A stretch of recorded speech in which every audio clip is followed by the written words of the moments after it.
Welcome to the Lionheart Podcast, where we explore the dynamics between health, spirituality, and the natural world. I'm Jenny Madison. Today I'm speaking with my very special guest, Loren Lockman. Loren is the founder and director of the Tanglewood Wellness Center in Costa Rica since 1996. He has studied the relationship between diet and health since 1977 and personally coached more than 12,000 clients back to amazing levels of health. Loren is a very original thinker and works predominantly with water fasting at his center. He has also authored a system known as Unconditionally Guaranteed: Creating Perfect Health and a book called Thriving on a Raw Vegan Diet. Loren is currently working on an amazingly huge project, the development and creation of an eco-village, preserving the natural habitat and creating communities that can come together and live in harmony with the natural world and according to the permacultural principles. I want to start by saying, Loren, I am so happy to have you here on the show. Actually, I've been wanting to speak to you for quite some time. It's a real pleasure to be here with you. Thank you so much. You really focus on optimal health. I really feel when I listen to your work and what you share, there's no compromise here. It's like really realizing human potential and vitality. So one of the first questions I want to ask, it's a bit like the Stephen Covey, a bit like in Stephen Covey, he says start with the end in mind. I want to ask you to describe, was Stephen Covey, wasn't it? What is it? What is optimal health and vitality? What is it exactly? Can you describe that? What does it mean?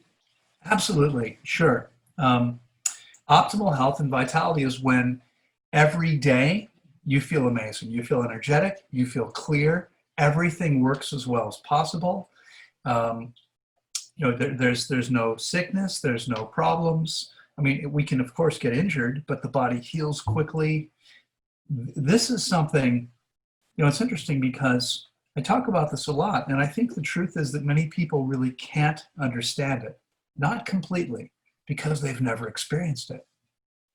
That's why I wanted to ask you that question. I think that because of the way our modern lifestyle is, and the amount of chemicals that even if we try to stay away from, it's not that easy. We really do have to work at it. And that's why I ask. I think many people don't know what it truly feels like to be completely healthy.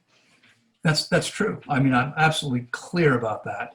Having worked with so many people, more than 12,000 people personally over the last 30 years, we see all the time, even people who think they're healthy, every once in a while, we'll get a client who says, I'm really healthy, but I just wanted to see what this was like. And inevitably, they complete a process with us feeling and functioning better than ever. And so almost everyone is walking around. As you said, I mean, we're surrounded by toxins today. If you're living in a city, even if you choose not to have Wi-Fi in your own office or home, I choose not to. Here we have everything is connected via network cables because Wi-Fi itself is actually harmful. I'm fortunate to live in a place where I have virtually no cell phone signal. So I use this thing for taking pictures. And when I'm not here, when I'm off site, I have to have it with me so my staff can reach me. But there's no signal here, and that's fantastic because those are toxic energies which are affecting us in very negative ways. And I think most people really don't have any sense of just how much it is. We've all grown up. I did too. I'm sure you probably did. Eating the conventional diet, whatever it is. Brisbane is a little different than what I ate in Washington, D.C. But we all grew up eating this way. And at some point, we make a choice. Most people never do. But those of us who become more conscious at some point realize that maybe we can do better than that. Right? But the fact is that even if you're eating optimally, I mean, we see people here all the time who are eating what I believe is an optimal diet, which has served so many of my clients so well, almost everyone who does it. And they come in after 20 or 22 years eating a practically perfect diet, often thinking, there's probably not much. And they're blown away by how much garbage is still in the body, how much detoxing they do. Now, these are things that are evident in various ways. It affects how people feel. When someone's going through a long fast, and I guess we're going to get to the point that we're talking about the fact that I guide people through fasts. I'm not sure if everyone listening knows that. I know you do, but not everyone does. So our average client is here for 5 weeks, spending 26 days. This is typical. Some are shorter, some are longer. 26 days drinking only water. And the water we drink is from our own spring, comes up out of the ground here. We pump it up to the top and then distribute it to all the buildings. And during that time, the body's detoxifying. Now, again, I don't want to skip right over this because I'm sure this sounds crazy to a lot of people, right? A lot of people are going to think you're hurting yourself, you're going to starve to death. Certainly, I've been told recently, I've been working with a celebrity in Chile, and she's been posting on her, I think she's up to nearly 200,000 Instagram followers. And we did a live on her Instagram channel 2 weeks ago, and had so far have almost 500,000 views in 2 weeks. Yeah. And the response has been every newspaper, radio station, magazine, television channel commenting, usually asking doctors or nutritionists, all of whom are saying, this is crazy, stupid, dangerous. This is why she's probably going to have a heart attack. By the way, she's finished feeling better than ever as a result of this 4 week, hers was a 4 week process with me. But most people don't understand it. So if it's okay, I think I've kind of hijacked the conversation a little bit, but if it's okay, I think maybe we can start by just explaining to people what is happening in the body. Why Absolutely. Is this okay? Yeah. Absolutely. But I want to touch on one thing, and that is when you made the transition. I know you had been diagnosed with multiple chronic fatigue, systemic candida, 57 allergies. I read in your bio, and you did search in the medical system for like 3 years, and this is perhaps over 30 years ago now that this happened.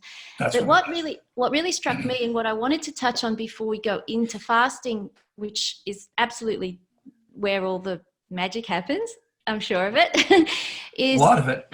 Yeah. You made that transition from following what they were telling you out there to listening to your own body. You made that really clear that was kind of, am I right there? That was the big shift that happened for you.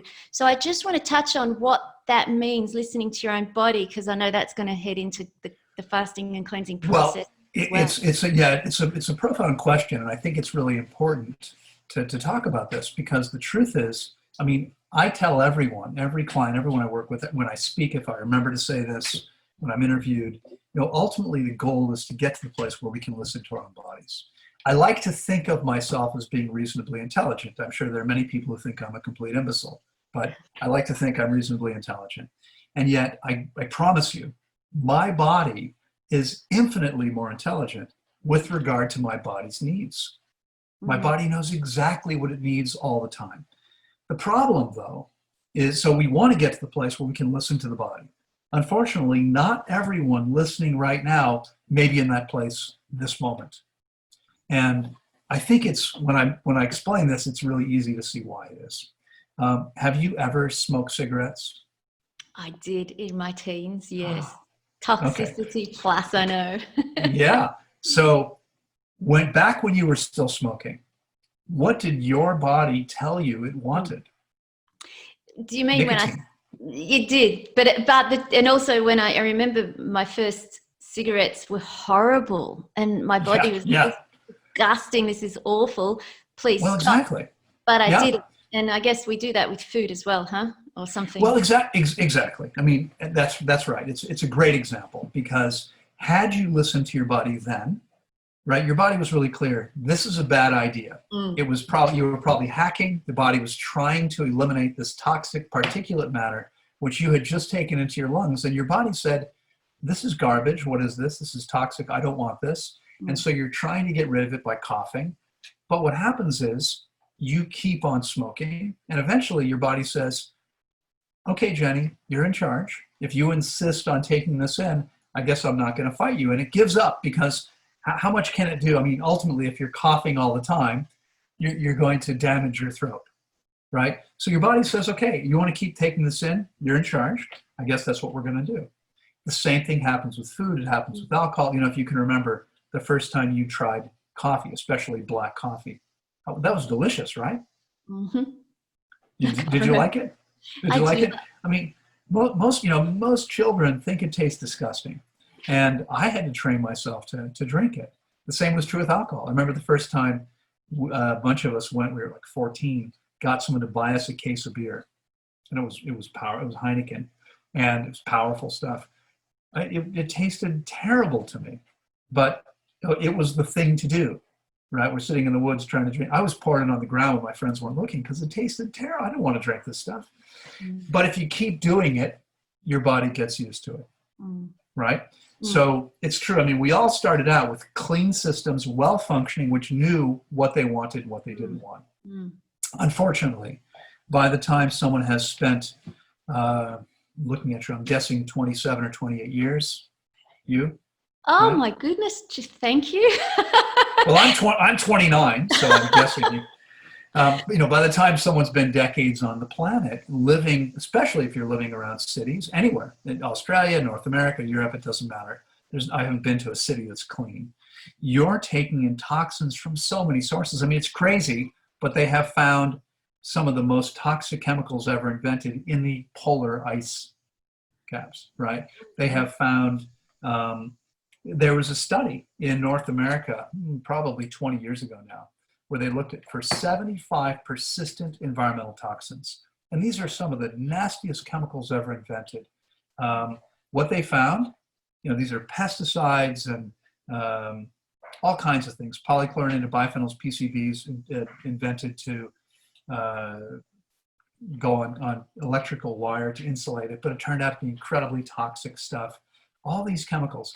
What they found was that the average person in the study contained 50% of these chemicals in their body in measurable quantities. And these were things, most of which had been outlawed for decades in North America. They have a very long life before they break down. And so they're in the water, they're in the soil, they're in the air. These things are everywhere. And so it's, the average person, if you're still addicted to tobacco, your body's going to tell you to smoke. Yeah.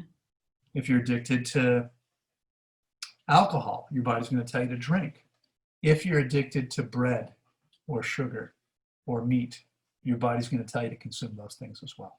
It doesn't mean you should listen to them. So, for me, it's important to distinguish that, yes, we want to get to the point where we can listen to our body because our bodies know far better than we do. But we have to get them clean, balanced, hydrated before we can really trust all the messages we're getting from them. Yeah. It's interesting. I have a woman here now from New Zealand. It's her third time with me. She told me this morning that she's been craving bacon and she ate it once. I'm sorry, it's not this woman from New Zealand. I'm getting confused. It's someone I'm working with online from the US. But she told me she was raised as a vegetarian. 20 years ago, she ate meat for a very short period of time. And now she's craving bacon. She's fasting now. She's craving bacon. That's what happens. When the stuff is still in your body, these cravings will come up. Once it's gone from your body, there's no such cravings that occur. And, from personal experience, that's what I have found so powerful about fasting, because the shifts that occur can potentially be long, very, very long lasting.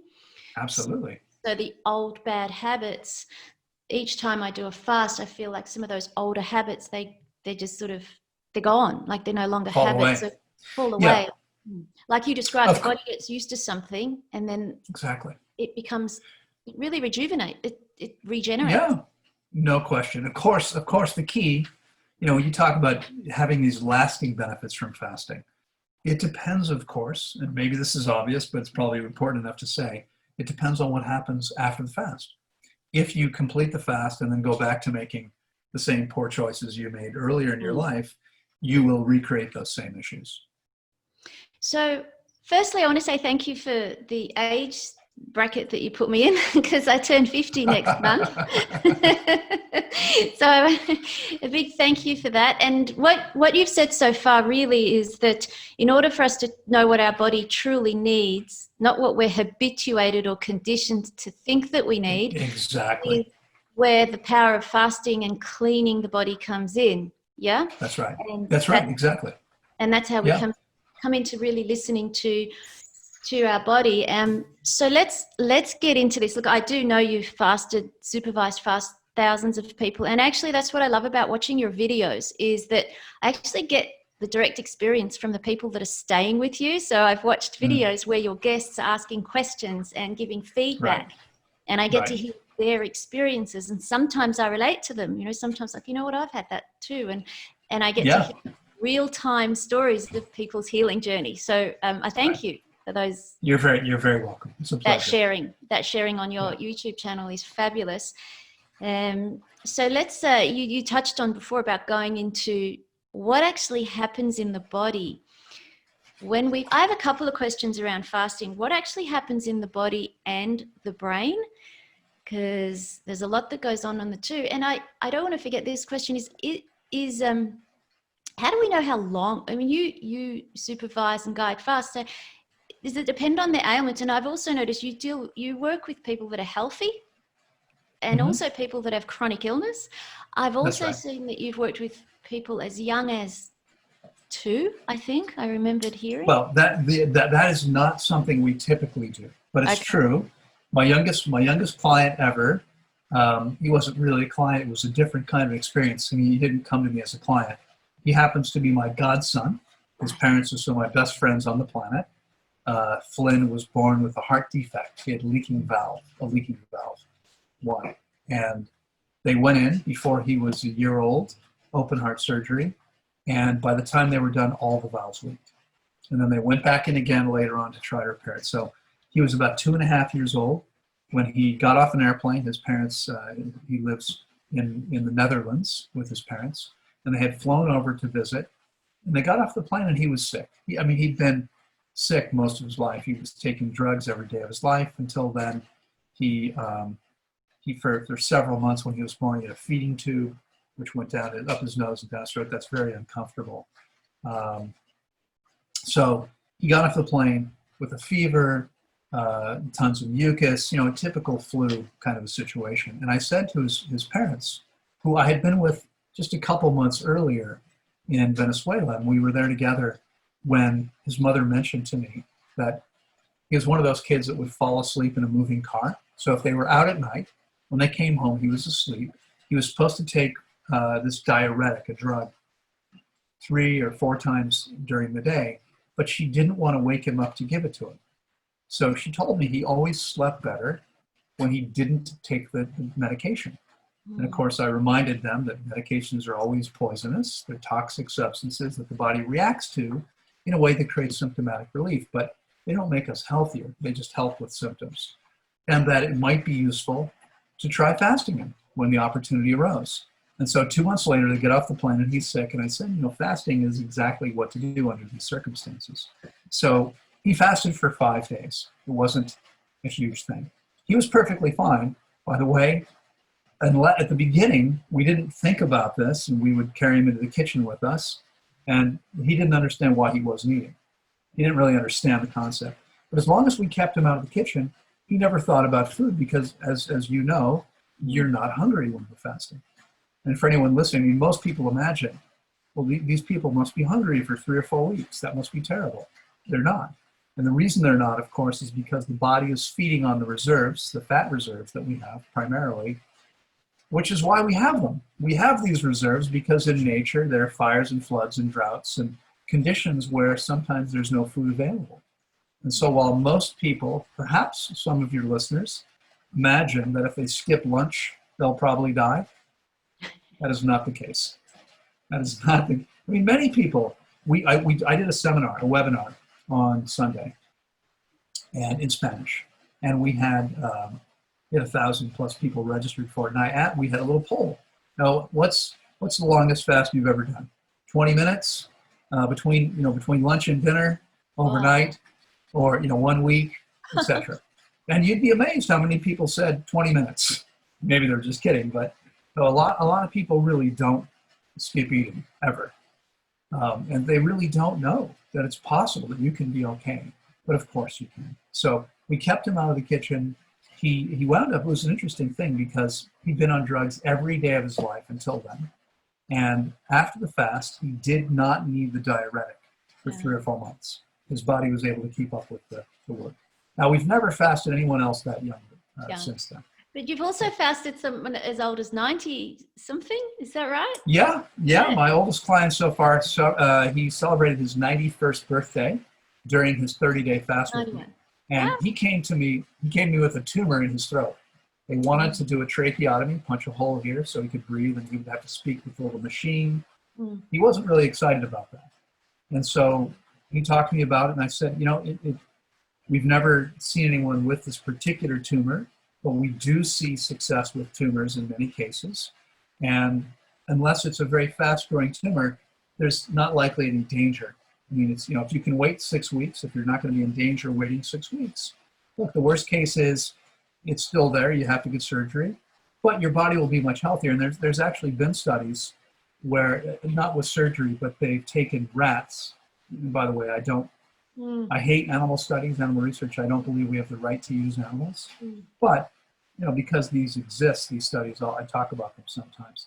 So they've taken rats, they've induced cancer, they've given them cancer. And then they've fasted one group and not fasted the other. And the fasted group survived, 100% of them survived chemotherapy. 100% of the non-fasted group died as a result of the treatment. So I said to him, worst case scenario is you'll be in much better shape to undergo any treatment you need to undergo. But he spent 6 weeks with us, fasted 30 days, 12 days, the last 12 days is refeeding again, getting the body back, because you don't complete a 30-day fast and then jump on an airplane. You have to gently be guided back. And when he got home, his son was waiting. They rushed him to the hospital where they had this surgeon standing by. They couldn't find a tumor. Yeah, wow. The body just knows what to do. So let's get into that now. What happens in the body and the brain because that is a beautiful story. We could probably spend hours talking about that, but maybe we'll keep it relatively simple. First of all, the body is looking for fuel. First step, right? I mean, people think that we need food to live on. The truth is, we're not operating on food. You and I are talking to each other. We're moving. We're whatever we're doing. Food isn't what's making that happen. Food is the fuel that we use to create the energy. But it's the same as putting gasoline in your car's gas tank. Okay, the gas does not make your car go. It's the movement of the pistons that makes the car go. Now, the gasoline is the fuel that allows your car to move the pistons. In the same way, the food is the energy that your body uses to create electricity, because we actually run on microelectric current. And so that current is primarily created while we're sleeping. And when we begin fasting, what the body is looking for is more fuel to be able to make more electricity. So in the first 12 hours or so, 8 to 12 hours, your body looks to your digestive tract. Anything you've eaten over that period of time, it's still available, it's still useful. The body can use that to make fuel. And the primary fuel we're looking for is glucose, right? Our bodies are adaptable, and we can run on a second source of fuel, which we'll talk about in a moment. But they start out looking for glucose. Once we get past about 12 hours, there's really nothing useful, no matter how much may be in there. And some people have a lot of stuff in there. It's not going to be useful anymore. At that point, the body goes to the liver. In the liver, we store glycogen, and glycogen is a glucose precursor. So the body is able to convert glycogen into glucose. It's the way we store glucose. And we don't just store it in the liver, we store it also in the muscles. I don't believe the body uses muscle glycogen while fasting. And I'll explain why. Polar bears don't hibernate normally. But when female polar bears are pregnant, they will create a little cave, and they'll go in there. They'll go underground, and they'll spend 5 months there eating and drinking nothing. during which time they birth their cubs. They have 2 cubs at a time. They birth the cubs, and mama breastfeeds them. They're mammals, so they're drinking her milk, okay? And she's consuming nothing for 5 months. When she comes out, she's roughly half the size that she was when she went in. Now, the cubs are fine because they've been consuming the perfect food for their bodies, which is mother's milk, right? And by the way, this is a little bit off the subject, but I hope it's obvious to everyone that polar bear milk isn't perfect for human beings because it was created for polar bears. Like in the same way yeah. that cow milk isn't intended for human beings either. It's intended for cows. Completely different than breast milk, human breast milk, and not something anyone should ever be consuming unless they want to be sick, because it will get you sick for sure. But anyway, so when they come out of their den after 5 months in there, the babies are fine because they've been fed and they're going to continue to be fed, but they've got a 75-mile hike ahead of them on average. That's what, 110 kilometers roughly, something like that, before they get to food. Before they can eat, they've got to walk about 110 kilometers, okay? So the body doesn't use muscle glycogen because it needs that muscle glycogen to be able to fuel the muscles when it's time to eat. When the body's ready to move and go find food, it wants to have that available to us. And the same thing happens in our bodies. So muscle glycogen for the average person lasts no more than 8 to 12 hours as well. Liver glycogen, 8 to 12 hours. At which point, we've depleted the sugar in the body. So what happens next surprises many people. And we've been measuring now for 14 years using a pretty sophisticated bioimpedance. We've measured more than 5,000 people how the body composition changes. So I've been told multiple times I'm an imbecile because why would the body use muscle before fat? Well, I think there's a very good reason why this happens, but I know it happens because we've measured it over and over again. Mm-hmm. So we can measure people's muscle mass declining. The greatest muscle mass loss happens in the first few days because the body, although the entire body can switch over to running on ketones, eventually does that. And ketones come from metabolizing fat. We don't start out doing that. And there are some organs, including the brain and some other organs, gonads, other things that require sugar, okay, which we're not really getting efficiently from fat. And so the body actually converts muscle to sugar. This process is called gluconeogenesis, which means the creation of new sugar, okay? But these first couple days, the reason the body doesn't go to fat at all initially, or very little, is because we're set up to run on sugar. And so when you decide you're going to fast for a week or whatever it might be, and you're in the first day, the second day, your body doesn't know that you've decided you're not going to eat for a week or 3 weeks or a month, whatever it is. All your body knows is that, hey, it's been 2 days or 3 days, there's been no fuel coming in. So your body is thinking, okay, well, rather than change fuel sources, rather than go to a whole different source, a whole different process, we'll just keep using glucose. We'll just take a tiny bit of muscle, convert it to sugar. I mean, it's not like you can see your biceps decreasing in size. That doesn't happen. You've probably noticed that by the time you're done, you're not really much weaker than when you started, right? There is some muscle loss, but although we lose some muscle mass, we're also so much more efficient at the end of the fast. And this is a fascinating piece I hope we have time to come back to. But we're so much more efficient that we rebuild that muscle easily, more easily than ever, in fact. So the body goes to muscle. It spends, on average, about 2 more days or so consuming muscle. And then the body, depending on body composition, the less muscle mass somebody has, the faster the body says, let's start using fat. We have to change systems, but that's a safer long-term source. Now that it's been 3 days since our last meal, let's switch over. Someone who has way more muscle mass than they really need is likely to spend more time converting muscle to sugar because their body's less concerned about it. So if you had a big bodybuilder, for instance, they would probably consume a little bit more muscle, okay, before the body would switch over. Then we go to fat, and throughout the rest of the fast, the body's going to be running on fat. which is why we have it. We store fat so we can survive in the absence of food. Now we need a little bit of fat. We need about 2.5%. It's called essential fat, which allows us to survive. Right? Regardless of what's going on, we need to have at least that much for your brain, everything else. But the average woman we've measured here over the last 14 years has been somewhere between 30 and 35% fat. And the average guy is somewhere between 20 and 25% fat. And we actually need 2.5% to survive. So all the rest, the body stores as reserves, because there are these times in nature where there's nothing to eat.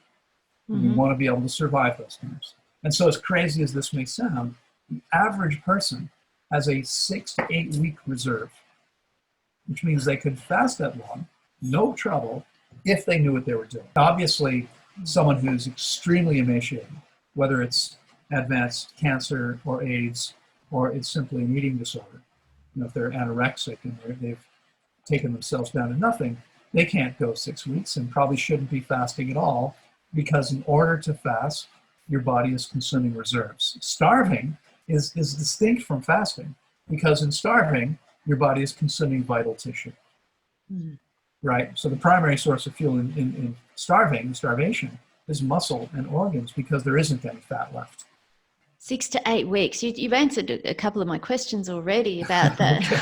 In all of that, a couple of my other questions is like the sort of how long is it possible in your experience for people to fast? As you said, on best case scenario or good case scenario, 6 to 8 weeks. And so this process of consuming fat, when the body gets to that place where it's kind of gone through the glycogen, you mentioned that we survive predominantly on glucose, and then we basically transfer into using our fat reserves. Right. This is where healing happens. Elimination, of course, happens. The detoxification happens, but there's more that happens here. Can you go into that a little? Yes, absolutely. In fact, before I get there, if I may, let me share that the average person can go 6 to 8 weeks. People, the longest fast on record was 382 days. And this was someone who was enormous. My longest client fast was 18 and a half weeks, 4.5 months. Gosh. The man was morbidly obese, and he had stage 4 cancer. And by the end of the fast, there was no trace of cancer. But you and I aren't going to survive 4.5 months without eating. Someone who is, I think he was maybe 5'5", 250 pounds. Yeah, you can do that, right? I apologize if those numbers, I could probably figure that out in metric, but hopefully it makes sense. Well, I think we get the picture. That would be someone who is maybe 165 and 110, 115 kilos. They've got a lot of reserves, right? Because they should be 50 to 60 kilos or somewhere in that range. And instead they're twice that much. They can go a long time. But let's go back to your question. So the question was, what happens next? Yeah? What happens, that the process of healing. So of course, right. when we convert from glucose to using fats, there's obviously the fats are being eaten up in the body, and the toxins are being eliminated. So where's so there's a healing through the detoxification process, but there's more that happens. There is more. Yeah. And I think it's important to point out that eliminating the fat doesn't necessarily mean the body's detoxifying. Now, when we're fasting, if we're fasting properly, right? And when I say properly, let me explain what I mean by that, because there's some controversy here. There are some people who recommend doing this differently. But everything that I teach in practice is based on my best efforts to understand the laws of nature, which I've been working on understanding since I was 14. Okay? And I'm now coming up on 60. So it's been 46 years, 45 plus years I've been working on this question, right? And so it's there. That's what it is. Well, what happens in nature? Have you ever seen a sick cat or dog? They stop eating. They do. And what do they do while they're not eating? They rest. They don't do anything. They just lay there, right? That's what virtually every species does. Fasting is nature's way of allowing the organism to cleanse and heal. And there are people who say, well, that's because they're too weak to get to their food. When it's your cat or dog, you can stick that bowl right in front of their face and they won't touch it.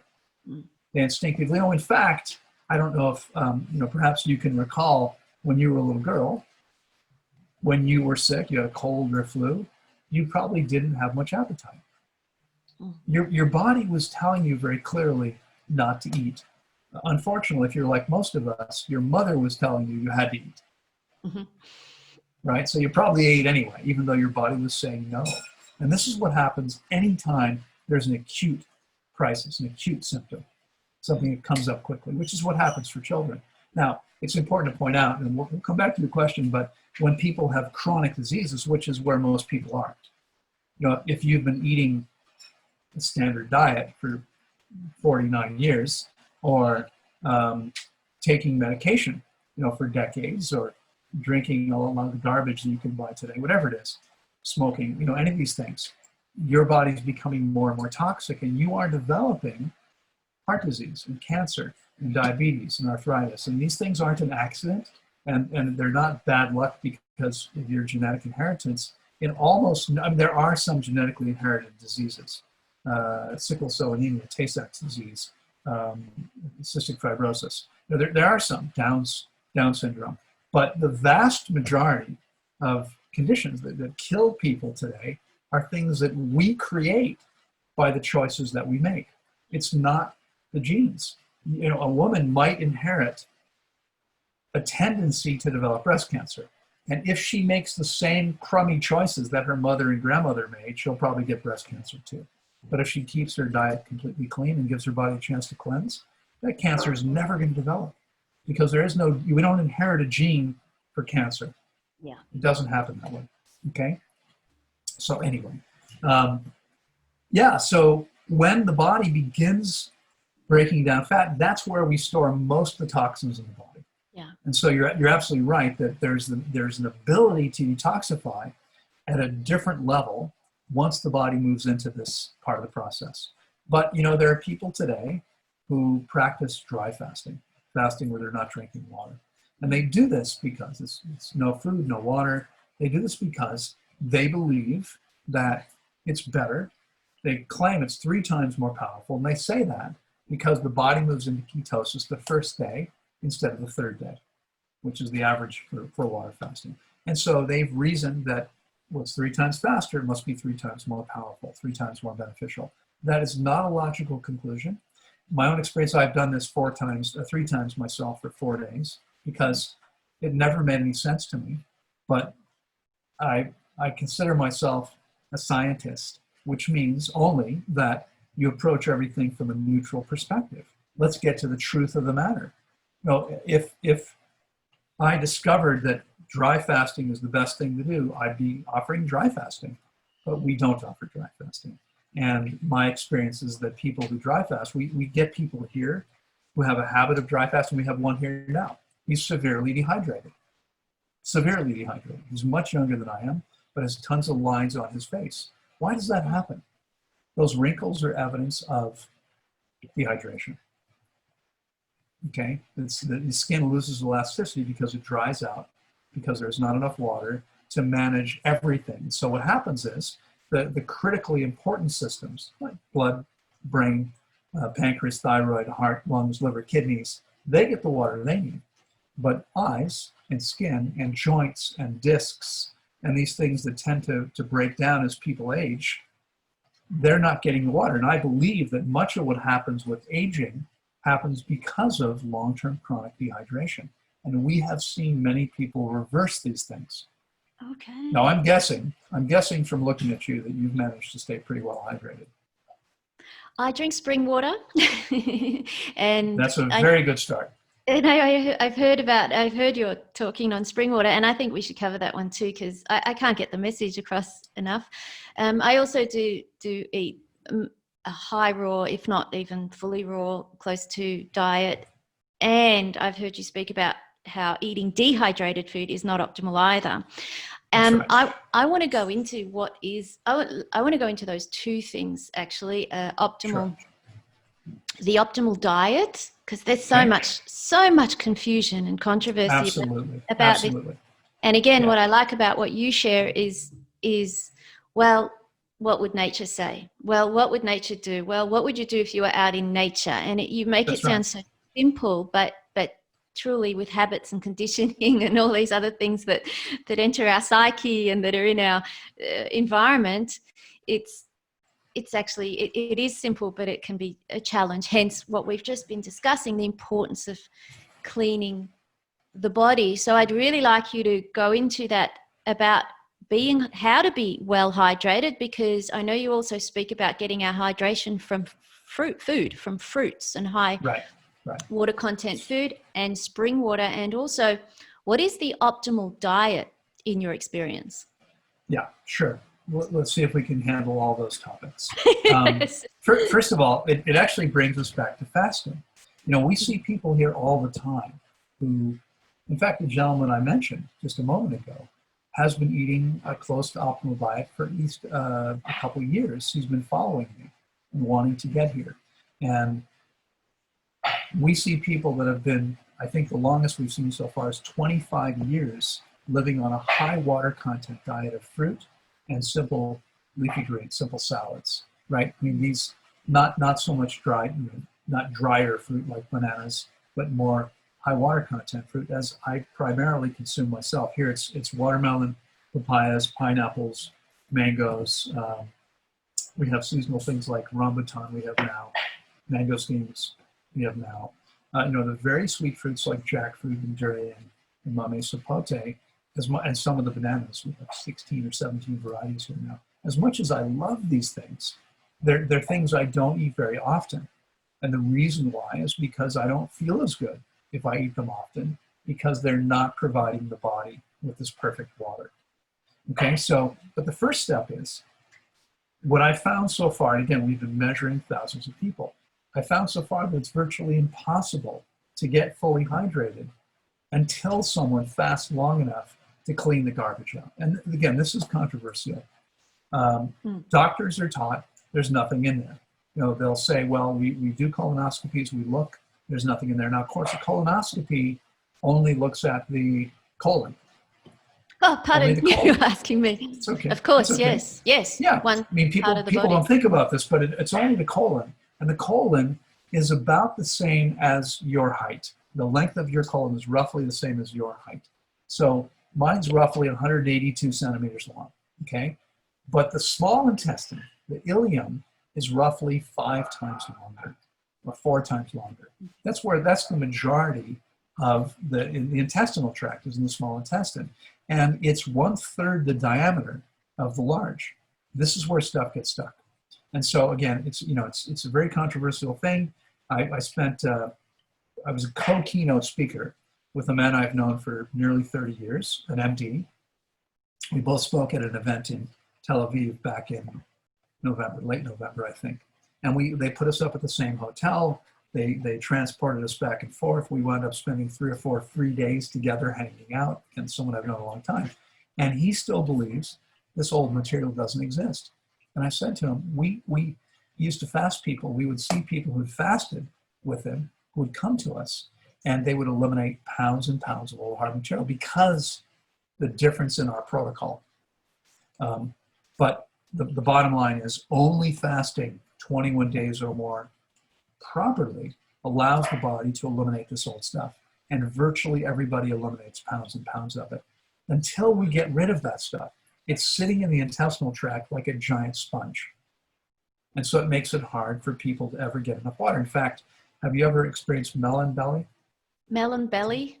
No, yeah. I'm not sure what that means. Is it like a bloating or something? Exactly. It's a common experience for raw vegans who sit down and have a meal of watermelon. I might eat 2 to 3 kilos of watermelon at one sitting. And when people do that, I'll eat once or twice a day, but when people do that, most people get a very uncomfortable sensation in their belly. They feel quite bloated. And the reason for that is because watermelon is over 90% water, and cucumbers have more water. But I've never eaten 2+ kilos of cucumbers at one time. I'm eating a fraction of a kilo of cucumbers at one time, right? If we ate anything with enough water in it, and the same is true with lettuce. I mean, a head of lettuce weighs a lot less than a kilo, and I don't eat more than one at a time.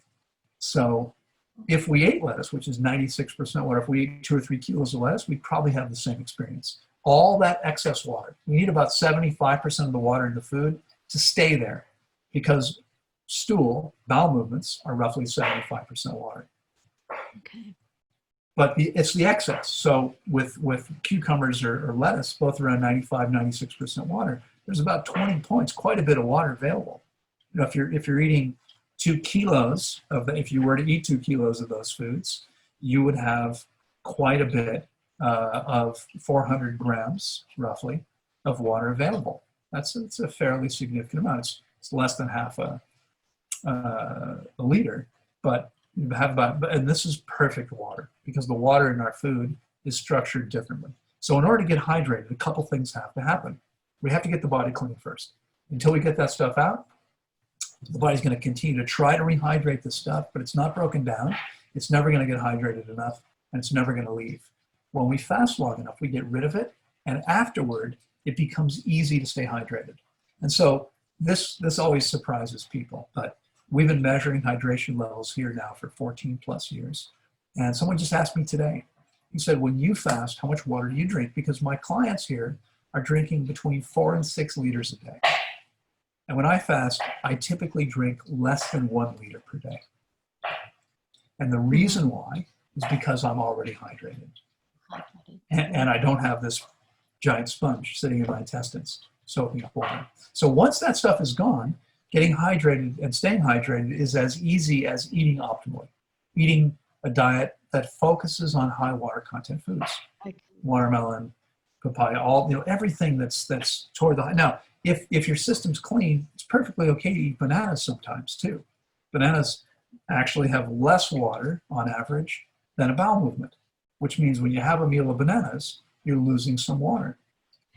Just a tiny amount. But that's nothing compared to what happens for the average person. Because when the average person in Brisbane has lunch, what are they eating? A sandwich of some kind? Probably. I live in Mullaney, in the mountaintop of the Sunshine Coast, on beautiful. 6 acres. Okay. So we have just finished mandarins and guava season, and we're just about to step into 2 big trees of mulberries. And where I live was once upon a time an avocado farm, but I don't think there's a lot of water in avocado, a lot of fat.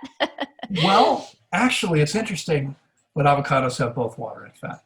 And the reason that's the case, like a Hass avocados is around 80% water.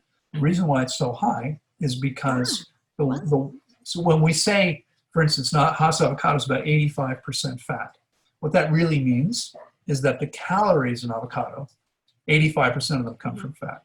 But the water doesn't have any calories. So you can have both of those things be true. So yeah, I'm not quite in the city, and it's very clean air here, which is lovely. We're on tank water, and for the house, but our drinking water is spring water, which we get from the bottom of the mountain, straight from the spring, a bit like what you describe. What is your diet? Because, I mean, just sort of touching on what you've spoken about, you eat a lot of fresh, high water content fruit, but I know you don't eat a lot of different kinds of fruits. You seem to stick with a certain amount, and twice a day. I love that. I also prefer to eat only 2 meals a day, simple and less frequent, to give the body a nice rest. Yeah. Well, this comes back to the efficiency issue, because I talked about this before. I actually thought about my history, and I've talked about this. I spoke about this in a book I'm working on now.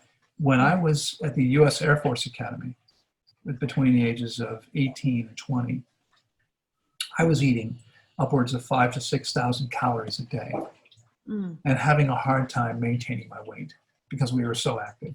High metabolism, it was hard to keep that weight on. And today, I'm perhaps not as active as I was when I was an 18-year-old Air Force Academy cadet, but I stay pretty active, and I work a lot. But what I do is, between calls, I do a lot of calls with clients. I jump down and do 20 push-ups. I go in the kitchen and do 20 full body dips. I do these kinds of things. I do them almost every day. So what I'm now consuming an average of probably 1,200 calories a day, a fraction of what I used to consume. And I see this all the time. In fact, I had a professional football player from the UK here a couple of years ago, and he had badly broken his leg. They told him, if you break it again, you might not walk. It might never heal. And so he decided it might be a good time to retire. And he came here to heal, and he fasted for 30 days. So it's a 12-day refeeding process. And he's on about the 7th or 8th day. And he comes to me and he says, I can't believe how good I feel. He's running. We have a giant trampoline. We have a saltwater pool. We have mountain bikes. We have several kilometers of trails on site. We have a beautiful yoga studio. And he is working out like 3 hours a day. We have exercise bars. And he's working out 3 hours a day. He's feeling fantastic. He's getting strong. He's regenerating these muscles quickly. And he said to me, first of all, I've never felt this good. I can't believe how amazing I feel and how strong I am. He said, I'm just curious, how much am I eating? So I went and looked at what he'd eaten the last day, and I came back and said, well, yesterday, this was in the morning, I said, yesterday you ate roughly 1,200 calories. And he said, 6 months ago, when I'm playing professional football, I was eating at least 4 times that much every day. Wow. And here I am feeling stronger than ever, tons of energy, building muscle, eating much less. And that's what happens. That's efficiency.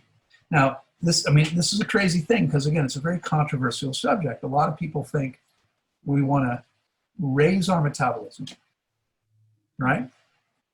But think about this. You have a car, Jenny? I do, yes. How many, how many kilometers to the liter do you get? Is that how you guys talk about it? Sorry, how many kilometers? In the US, it would be miles to the gallon. But how do you guys think about fuel efficiency in a car? I don't use my car that often. Okay. That's how I keep it efficient, as little as. You know what? It doesn't really matter what the system is. I think people can understand. Let's say you have a reasonably efficient car. You might get 30 miles to the gallon of gasoline. Okay, something like that.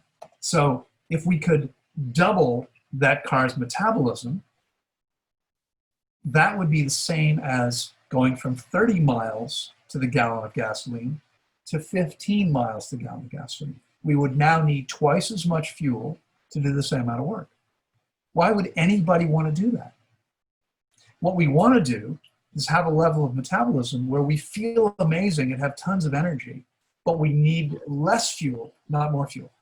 And that means slowing down the metabolism. Now, I can show you another example from nature. You have hummingbirds where you live? I bet you do. Yes. Aren't they amazing? Bees, honey bees, yeah? Honeybees. No, how about hummingbirds? You have those little tiny birds? Hummingbird. Yeah. No. I've met hummingbirds in America, Central, but not here. No, we don't have them. Yeah, we have some 35 species here. Mm. The smallest one's the size of a bumblebee. The biggest one is like this. And if you think about something you can do quickly, like, I don't know, snap your fingers or blink your eyes, how many times can you blink your eyes in 1 second? What do you think? 2?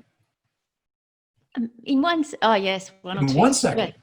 Yeah, maybe twice, 3 times, right? A hummingbird can flap its wings up to 70 times per second. That's insane. Yeah. Think of that's a very high metabolism. Okay. So I don't want to get too personal with you. I want to ask you personal questions. So I'll talk about myself. I'm 182, and I'm right around 70 kilos. Okay? So if I was a hummingbird, I would need to eat approximately between 35 and 70 kilos per day. That's what a hummingbird does. It eats anywhere between 50 and 100% of its own body mass in food every single day. Think about how much food that is. If you're 50 kilos, you'd have to eat 25 to 50 kilos of food a day. You probably don't do that. You probably eat 2 or 3 kilos a day, maybe 5 at the most, right? Probably not 25 to 50. It's crazy. Now, guess which bird has the shortest lifespan? Well, the hummingbird. Exactly. Exactly. Wow. The faster the metabolism, the faster we're working the machinery of the body, the faster we age and die. If you think about animals that have a slow metabolism, like a tortoise or a sloth, Oh, yeah. or and these are animals that move slowly, but think about a macaw. These giant parrots, they can live to over 100 years. Okay, they live longer than most people do. So they have a slow metabolism, where the hummingbird has a very short lifespan, no more than 2 years, if I remember correctly, most of them. Okay, the big parrots can live 100. Well, what we want to do is we don't want to restrict our caloric intake, but we want to allow our bodies to become efficient by eating as close to optimally as possible and by getting the body clean. Because when we do those two things, when we put the perfect food for our body into a perfectly working body, we need less of it because we're getting everything that the food would provide to us. We're able to get almost all of it. Whereas when the average person in a typically toxic, dehydrated body eats a typical processed, typical standard kind of a diet, they're putting low quality food into a poorly functioning body, and they need a lot more food just to get what they need from it. Okay, does this make sense? It does. It's sort of coming. It's like I'm feeling this sense of connection here. Is this connecting the dots of what the body needs, as opposed to what just going back to what we spoke about earlier about how the body can get used to those bad habits, and then we're just completely disconnected from it. Exactly. So exactly. So what you're speaking about here, when we're reaching our highest potential as human beings, when we're living optimally, we're really connected to the body's, and you spoke about this too, to the body's natural intelligence. Exactly. As opposed to what we think, or what we perhaps have been miseducated about. We have. We've been so miseducated. Yeah. I mean, in fact, here's a piece. I'm working with a woman now for the second fast. She fasted with me last year. And today she said, I was really hungry yesterday afternoon. I said, really, what did it feel like? And she kind of smiled, giggled, and she said, I know it's not really hunger. Because we get sensations in the tummy, right? Gurgling and noise, and some people, feel tired and weak and hangry and all these symptoms that people think means their body needs food. It doesn't mean those things. What those symptoms mean is that the body's detoxifying. And that happens when you don't eat, because processing food takes so much energy. And this is why people feel bad if they skip a meal. In fact, I've been saying for 30 years, the harder it is to skip a meal, the more meals you probably need to skip. Because if it's difficult to skip a meal, that's because your body's detoxing. When your body's clean, I'm sure you've had times where you've been so busy, there's been so much going on, maybe you didn't get a chance to eat when you normally would, you still feel perfectly fine. That's what happens. I actually enjoy feeling empty. I actually function better. Exactly. So when I've got something important to do, like for example, before doing this recording, I don't eat. I choose to go. Like I haven't not thinking about it right now, but I haven't had any food today. Well, it's early mornings, relatively morning, but I just intentionally do that because I feel better when I'm on an empty stomach. I feel like I function better.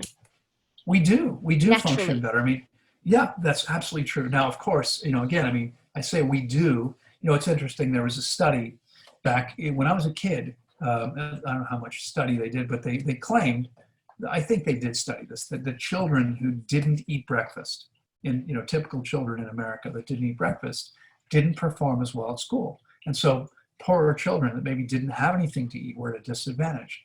And they started offering, because there was always a school lunch program, but they started feeding children in the mornings as well in some school systems. And I thought about that and thought, well, that makes sense given the way most people eat. I mean, the average American child today, eats pizza 5 times a week and fried chicken 3 times a week and soda 14 times a week, and et cetera, et cetera. But so if you had a typical meal last night, in the morning, if you skip breakfast, your body is detoxifying while you're awake. Most people aren't going to think very well. If they eat something heavy enough, they can slow down the detox process, and now they can function better. But when your system's clean, it's not an issue. And so, I mean, for me, it's now almost 6 p.m. and I have had a meal already. I had breakfast at almost 3 o'clock in the afternoon, a few hours ago. That's my breakfast. Prior to having breakfast, I've spoken today to a dozen clients. I responded to a bunch of emails. I worked out. I gave a lecture. I did all these things perfectly fine, tons of energy without ever eating anything. Because remember, we're running on microelectric current, and there's plenty of it. I still have plenty of energy, even if I haven't eaten anything today. So the reason people feel bad when they don't eat, it's not because they need the food.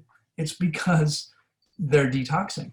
That's what happens. When the body's clean, skipping a meal is literally no big deal at all. It's like nothing. You don't, I mean, it's like nothing at all. You just keep on doing whatever you're doing. You're perfectly fine.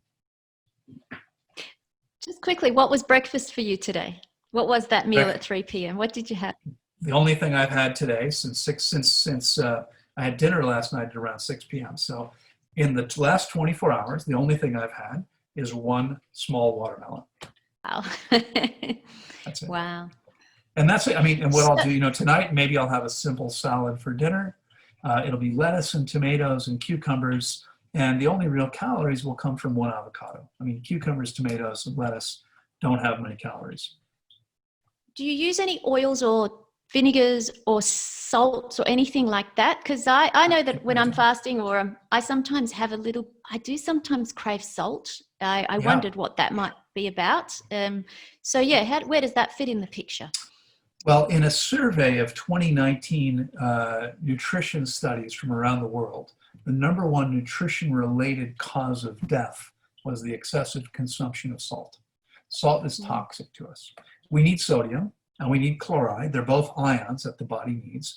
But sodium chloride is a crystal. It's an inorganic mineral. And what we need to do is we need to eat foods grown in real soil with real nutrients in them, so that we get some sodium, we get some chloride, we get some iron, we get some magnesium.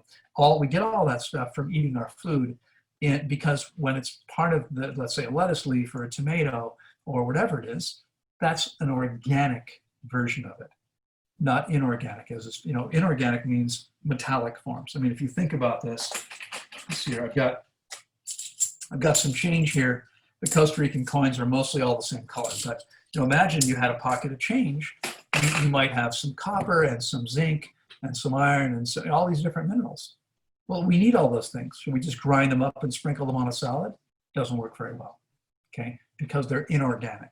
When they're in the soil, though, with the help of bacteria, the plant can convert those inorganic minerals into organic plant tissue. And that's how we're intended to get our nutrients. Even carnivores, even the carnivores in nature, real carnivores, not people they eat meat, but cats and other animals that are obligate carnivores have to eat meat to survive. I mean, I hope it's clear to people listening that there are so many studies now that show that eating meat means higher rates of diseases, faster death, aging, et cetera, et cetera. This, in fact, excess protein. I mean, I don't know about you. I grew up in the US being told we have to make sure we get enough protein. We need tiny amounts of protein, which is why I can stay strong and fit. I'm lean, but I'm strong and fit eating watermelon and papaya. That's how I get most of my protein. So we need those minerals, but we don't need them in the inorganic form. Now, the exception, and you mentioned earlier, you said you were talking about drinking spring water, right? I drink spring water too, and it's all I recommend. If you can get spring water, that's what you should be drinking. Now, obviously, not all spring water is equal. We have polluted much of the planet.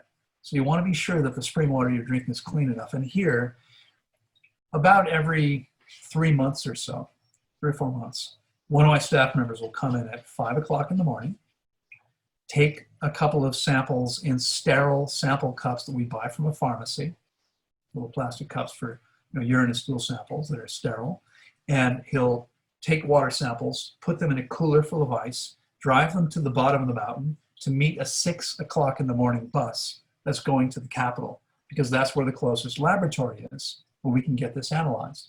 And we have it analyzed just to make sure that it continues to be clean and safe for us to drink. It tastes amazing and it feels great, but we want to test it to be sure. So with the spring water, we are getting some inorganic minerals, but that's different. We need those, but not because the body uses them as nutrients. We get our nutrients from our food, from our plant foods, all nutrients from our plant foods. We need the minerals to be in the water because water without minerals doesn't conduct electricity. Mhm. Now, someone might be thinking, well, but you put distilled water, you used to put distilled water in a car battery. That's true. But the only reason it works is because there's lead plates in there. It's called a lead acid battery. Without the lead, without the ion exchange from the lead, there'd be no current flowing. Distilled water won't conduct electricity. So we need to have these inorganic minerals in there. And, it's funny because there are all these people who talk about all the benefits of distilled water and say how it's harmful to us.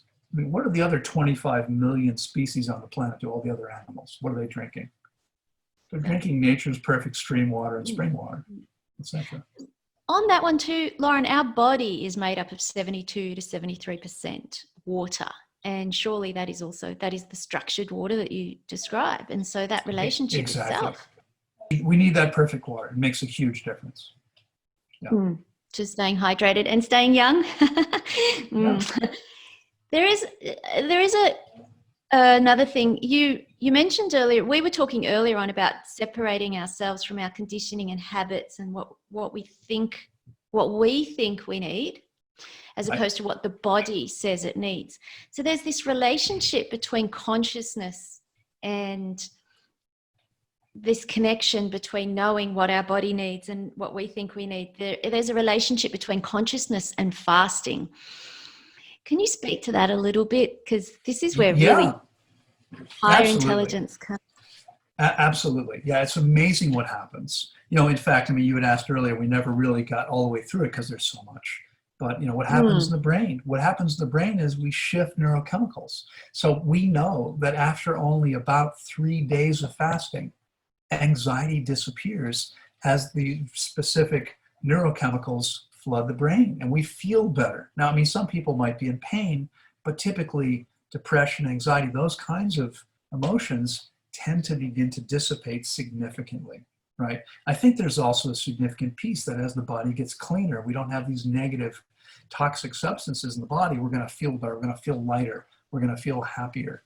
So there's no question there's a connection between consciousness and fasting, but it's less automatic. With the physical body, if someone's willing to do what they need to do, which means rest and sip enough water, they're going to get the physical benefits. Okay, we're going to maximize physical benefits by simply doing those two things.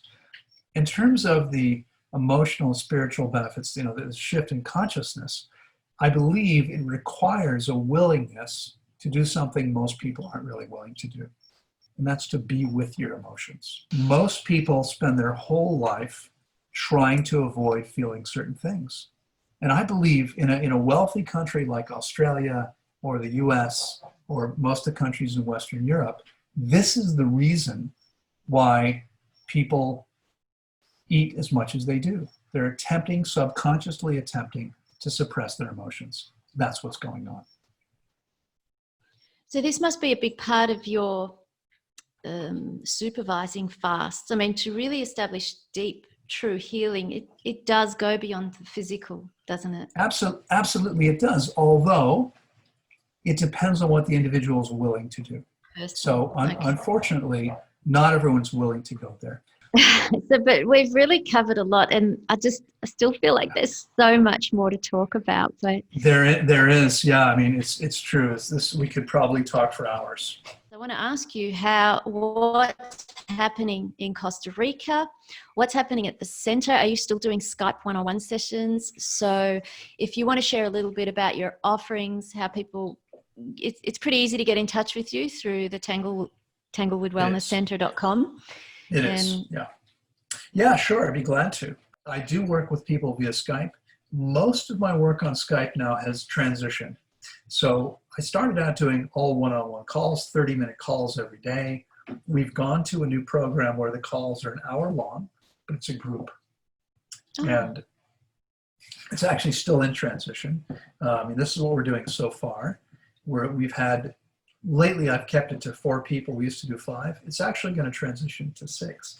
But what we're going to do, because we're going to take away some time for questions and answers, is I'm going to do a a private live call for Q&A once a week in English and once a week in Spanish. I work with people in both languages, so I've got groups in both.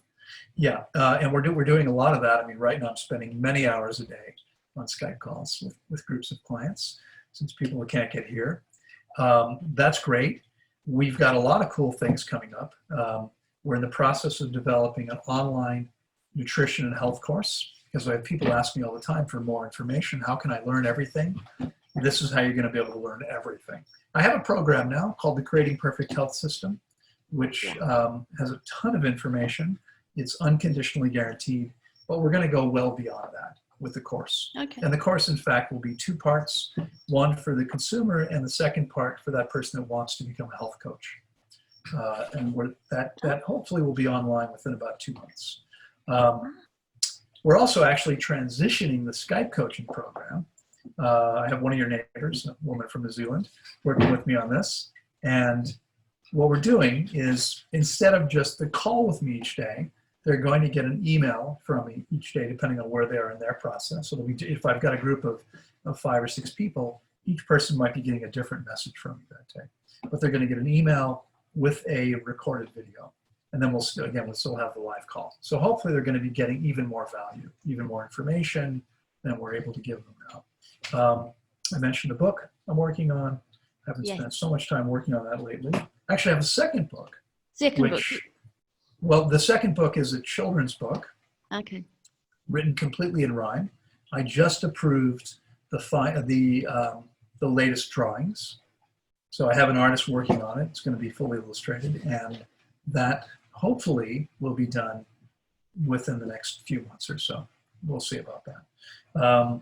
And of course, the really big project, which I think you and I chatted a little bit about. Yes, the Eco Village. That's right.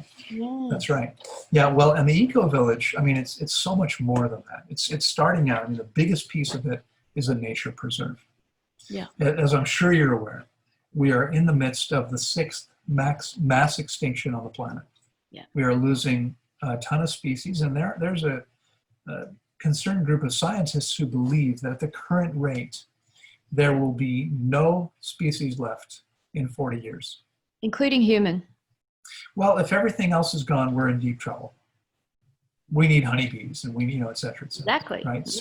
So yes, it's a web of life, and really in this, we haven't talked about this at all, but everything I practice, as you said, it's going back to nature, and right there from Australia, I learned permaculture from an Australian teacher, and everything we've built here is based on permaculture principles. And so we're taking land, and the idea is to preserve it permanently so it can't be built. And I think it's not, I don't have some crazy idea that we can preserve enough land to save the planet. That's not going to happen. There's not enough money to buy enough land to make that work. What instead I think needs to happen is to shift people's consciousness around nature and the importance of nature. And it's easy, if you live in Sydney, for instance, it might be easy to forget, right? It's not about how nice your place is and how pretty your car is. It's really, for us to survive, we have to protect the planet. We have to find ways of living more gently on the planet, because otherwise the planet's not going to survive. Well, the planet will survive, but we'll wipe all the species off, and then eventually there'll be new ones that show up. It won't be us anymore. If we want to be here, we're going to have to take better care. So we're starting with this massive nature preserve. There will be an enormous permaculture-based organic fruit farm where we hope to grow every single fruit we can grow in the tropics. We're creating a world-class botanical garden. There'll be all kinds of adventure sports, from mountain biking to BMX biking to rock climbing to high adventure, what they call high adventure park, all these things happening. And then the community itself. So we're creating an intentional raw vegan community, and there'll also be an intentional vegan section for people that aren't willing to be raw yet. There'll be a place for people still eating cooked food. And then, of course, our goal, it's a big goal. The plan is to, within 10 years, create one of the top 5 tourist attractions in Costa Rica. It's a tiny country, so it's not so hard, perhaps. And we have something really unique here. And what makes it so unique is we have the highest waterfall in Central America on a piece of land we have a contract on to buy. So we don't own very much of the land yet. We have, I think, 17 or 18 farms currently under contract, maybe 19. But we need to raise money. We're looking for investors. Okay. And so if you're listening and you'd like to invest in something that's actually good for the planet, we'd love to hear from you. And as Jenny said, you can easily reach me by going to tanglewoodwellnesscenter.com.